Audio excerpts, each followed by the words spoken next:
একটা দলর নেতা কতটা মূর্খ হইলে কথাটা কইতে পারে যে আমাদের জাতীয় ইমাম জনাব তারেক রহমান।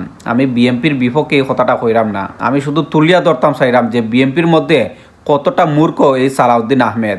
এই সালাউদ্দিন আহমেদ যদি মূর্খ না হইতো তাইলে এরকম কথাবার্তা বলতো না। তারেক রহমান নিঃসন্দেহে একজন নেতা, তারেক রহমান নিঃসন্দেহে বাংলাদেশের প্রধানমন্ত্রী হওয়ার যোগ্যতা আছে ওনার, কিন্তু ওনার দলের মধ্যে যদি এরকম মূর্খ মানুষ রাখে তাইলে আমার মনে হয় না যে তারেক রহমান সামনে নির্বাচনও আপনার 50টা আসনে উনি পাস করতে পারবা। আমার মনে হয় আসলে এসব মূর্খ মানুষের যদি তারেক রহমান পরিবর্তন না করেন, এসব মূর্খ মানুষেরা যদি বড় বড় পত্তনে সরাইয়া যদি না আনতে পারেন, তাইলে সামনের যে নির্বাচন আছে এখানে বিএনপি আসলে 100 আসন পাওয়া তারা লাগে অনেক কষ্ট হয়ে যাব। আপনি আবার চিন্তা করেন বর্তমানে বিএনপির বড় বড় পদে যে কয়েকজন নেতা আছে এরা কোন সময় কোন কথা কইতে হইব তারা নিজেও জানে না।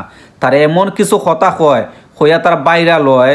আমার মনে হয় যে এই নেতাগুলা তারা নিজের যে এরিয়া আছে ওই এরিয়ার মধ্যে তারা আসলে তারা ক্ষমতা ধরিয়ে রাখতে পারতো না।